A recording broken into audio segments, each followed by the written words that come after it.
Well, someone that I'm a fangirl of is getting an award tonight. Hold that the award is here, so let me just hold it up as a bit of a teaser right here. This is an award that's going to be bestowed to Leah Litman. Give it up for her. And I won't be quick. I mean, I'm mindful of time. But my plan is not to just do something quick, read this off, and then ask Leah to come up. I will be asking Leah to come up. Where are you, Leah? I adore her. Seriously, when I think about Leah Litman, I think about past abolitionists. And for some of you who've been following my work, I've been articulating more and more and really advocating that we think about the abolitionists, not just what people are talking about these days in terms of abolishing any number of things that we need to consider, but I'm talking about the originalists, not the original, that's another interesting thing. But the abolitionists of the 1800s, so many of whom are lost to history, lost to our imaginations. I think about someone like Charles Sumner. Charles Sumner, who was a senator from the state of Massachusetts. There is not a museum in Massachusetts devoted to Charles Sumner. But Charles Sumner was a person who was so deeply principled in the conviction that slavery should come to an end, that it should be abolished. He was so deeply committed and convicted to the idea that Black women should not be abused and oppressed in the system of American slavery that he gave speeches about it. He wrote pamphlets about it. And in fact, only days after giving a speech where he named it as rape what was happening to Black women and girls, he was nearly beaten to death in the halls of Congress. That's the kind of abolition that I'm talking about, the kind of abolition spirit that brings to mind, for me, Leah Litman. A spirit of defiance, of courage, of brilliance, of course, but also of kindness and humility. I think about the Grimke sisters as well, because the abolitionists certainly were not all men. There were women who were amongst them. And I see Leah in that spirit. Now, I have to tell you a bit about her bio, because that's what you do when you introduce people. And so you know that Leah is a professor at the University of Michigan Law School. Yes. In fact, she is a graduate of that law school as well, where she was the editor-in-chief of the Law Review, where she received the Henry Bates Memorial Scholarship Award for outstanding graduating law students, where she also received the Daniel Grady Prize for the highest GPA in a graduating class. I might be embarrassing her now, where she also received the class of 1908 award for the highest second-year GPA, where she also received the Morris Weigel Award for the highest first-year GPA, where she was also named Order of the Coif. None of that should be surprising about Leah Litman. But let's talk about what she's done recently as a professor, where she has received the Professor of the Year Award nomination, and then another, that was in 2017, followed in 2018 by the same, followed in 2019 by being a commencement speaker at the University of California, Irvine, which is where I had the privilege of getting to know Leah, and as I say, I adore Leah. But let me say this as well, and you know that she also clerked for Justice Kennedy, right? You all know that, right, as part of the resume. But let me bring to mind another figure that reminds me of Leah. And here I think of a figure from the civil rights movement who unfortunately passed away in the fight for American civil rights. And here I'm thinking about Miss Luzo. In February of 1965, she was moved by the work of Dr. King in Alabama because there was the fight for not just civil rights generally, but the fight for voting rights.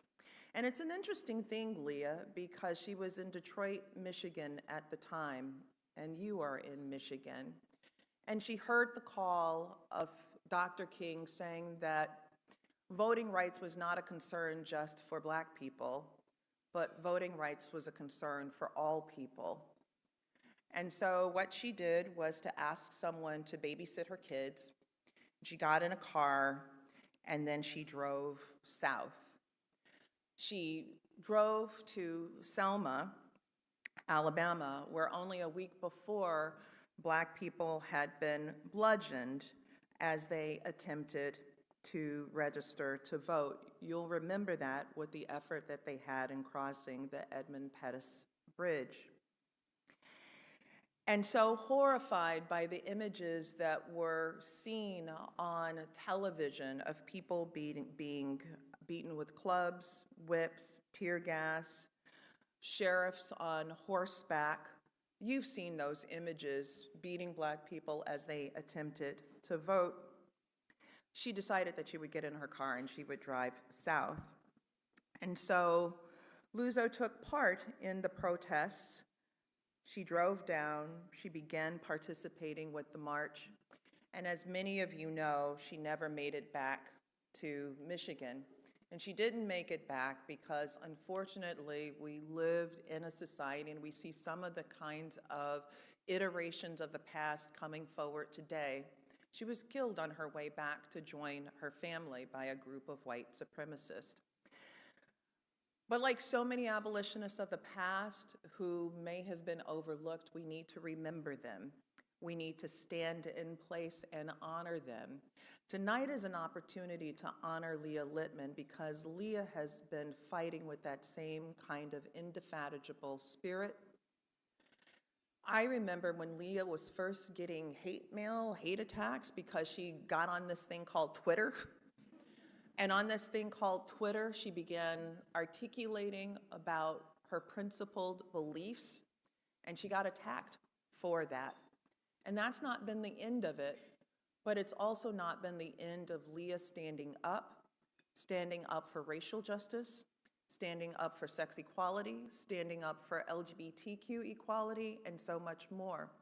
So with that all said, Leah, I would like to invite you up as you are bestowed the 2023 Ruth Bader Ginsburg Scholar Award, this presented to Leah Litman in recognition of those qualities in your scholarship exemplified by Justice Ginsburg and your determination to use the law and your scholarship to make a more just and more equal society.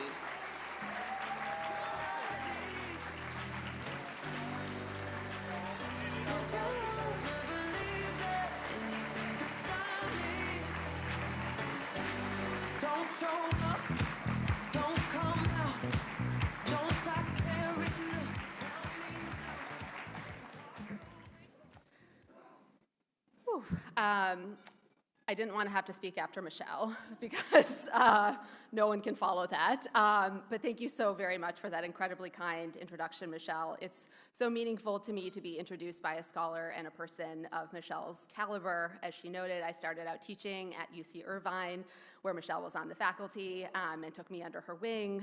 She made clear from the get-go what high standards and expectations she sets for herself and others. My very first year, she took me to Isabel Wilkerson's talk on her award-winning book, The Warmth of Other Suns. After the event, Michele pulled me aside for some mentoring and whispered, "That's what you should be aiming for."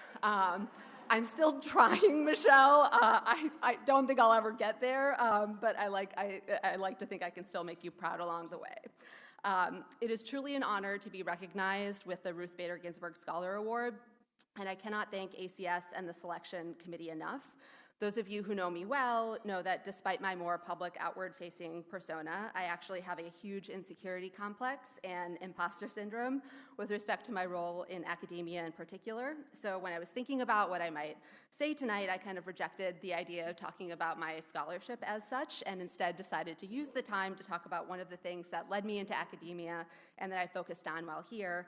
And that's something Russ touched upon in his introductory remarks, the Supreme Court and the federal court's assault on democracy and law and the legal profession's response to it.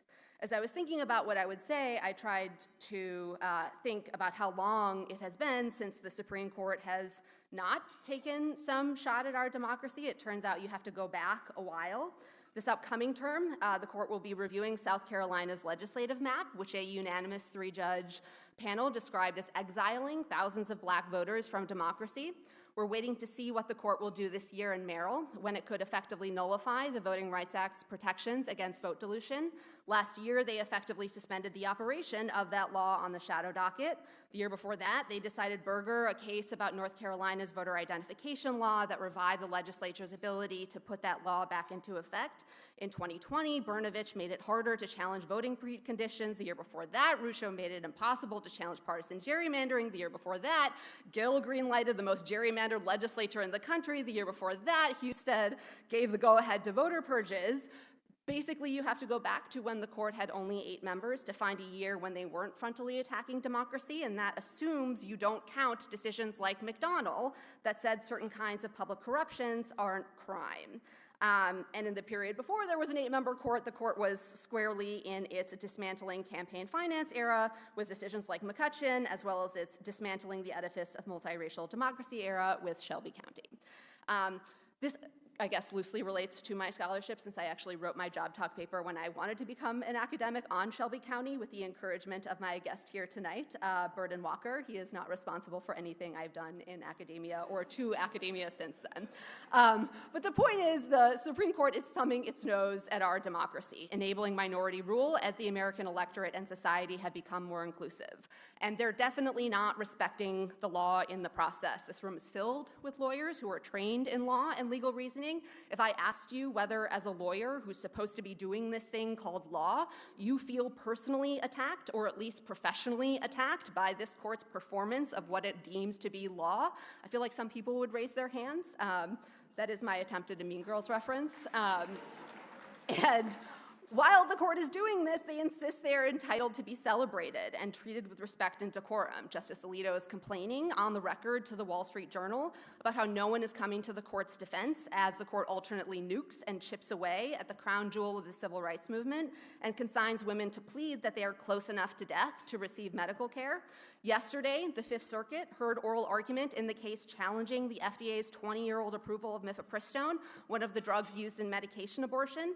One of the judges lectured the lawyer for Danko, the mifepristone manufacturer, for certain language the lawyer had used to describe Judge Kazmirik's decision revoking the FDA's 20-year-old approval of a drug that's safer than Tylenol.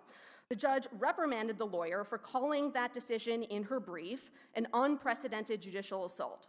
The judge said the rhetoric was far outside the bounds of established criticism and a personal attack on the judge, and asked the lawyer to retract the statements and apologize.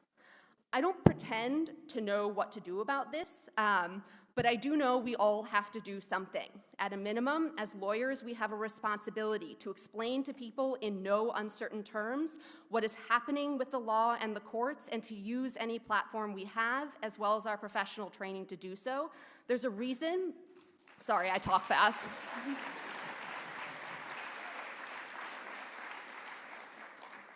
There's a reason that judges in power and groups who are in power are tone policing those who are not.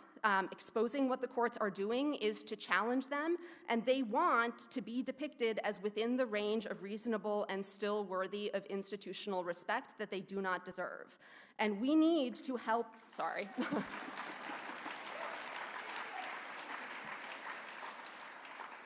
And we need to help in the fight for democracy in whatever way we can. There is not a job too small or one that's somehow beneath us in this fight. It's not easy to put yourself out there, to take risks, to do or say things that make you vulnerable to criticism, that you are not a very serious lawyer because you have opinions like multiracial democracy is actually good and constitutionally required.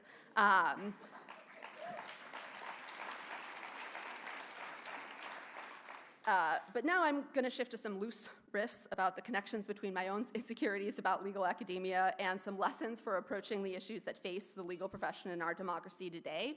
I clerked on the court in 2011 to 2012 when they came within one vote of destroying the entire Affordable Care Act based on some histrionics about how the federal government might one day make you eat your vegetables, and specifically broccoli. And the things I saw that year made me horrified and concerned about the future of the legal profession and the federal courts. So I decided to write about law and doctrine and how this court ignored them entirely as part of its anti-democratic project.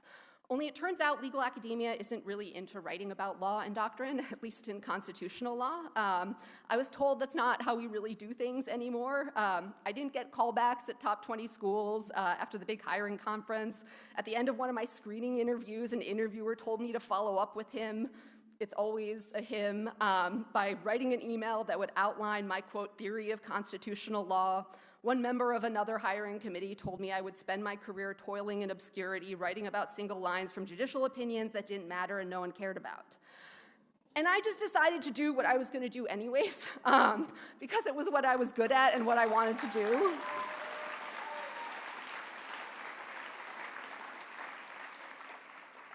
And I did the same thing with respect to social media. After the 2016 election, I decided during my first year as an academic to become pretty active in blogging and Twitter. I am not going to mention what happened after Tucker Carlson put my name and face on his show, but I will say that some lawyers and academics were aghast with horror, again, particularly because of my tone. This was, or so I was told, not the way to start an academic career. It would mean people would take my work less seriously because I had revealed myself to be some kind of fire-breathing feminist crazy pants. I don't actually breathe fire. And so then I started a podcast on which I called Neil Gorsuch a sanctimonious you-know-what.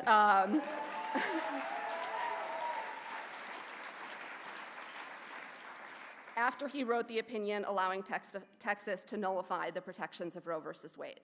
I don't mean for this to become like the Michael Jordan Hall of Fame speech where he called out his JV coaches or whatever for not believing in him.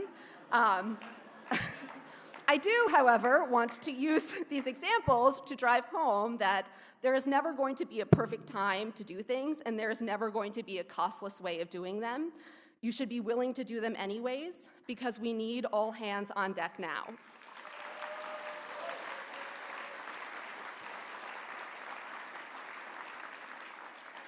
My particular skill set happens to be in law and doctrine, and for lack of a better word, I wanted to keep this PG-13, but it's the most accurate term I could come up with, shitposting. So that's what I did, and it turned out okay. That's not to say there aren't costs along the way.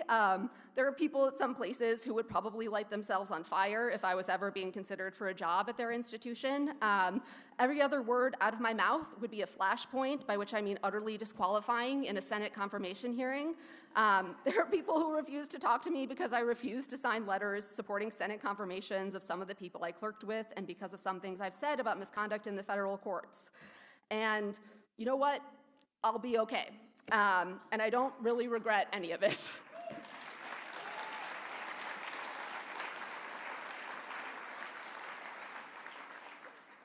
And I say that mostly because I know that we all have people who are in our lives or who were in our lives who sacrificed so we could have the rights we have today. And they didn't make those sacrifices, so we would sit back and let those rights be taken away. For me, that person is my maternal grandmother, who had to drop out of high school because she was a victim of sexual violence at a time when people who became pregnant didn't have constitutional rights over their own bodies. We were the only two blondes and only two people with blue eyes in the family. And she liked to say, she looked at me, a girl who graduated high school and then college and then law school, and who had rights over her own body as her second chance at life. And I am sad she's no longer here today to see her granddaughter, her second chance at life, receive an award that associates her with the name and memory of Ruth Bader Ginsburg, a woman who devoted her professional career to ensuring that women would be full and equal citizens, including by having control over their own bodies. I know it would dishonor her memory if I didn't do everything I could to keep our hard-fought rights at a minimum and also to try and expand on them. And it truly means the world that even though I've taken some risks and done things in sometimes unconventional ways that have sometimes rubbed a few people the wrong way, that I have the institutional support and recognition for my work as an academic from ACS with the Ruth Bader Ginsburg Scholar Award. That is the kind of protection and support that makes taking risks a lot easier.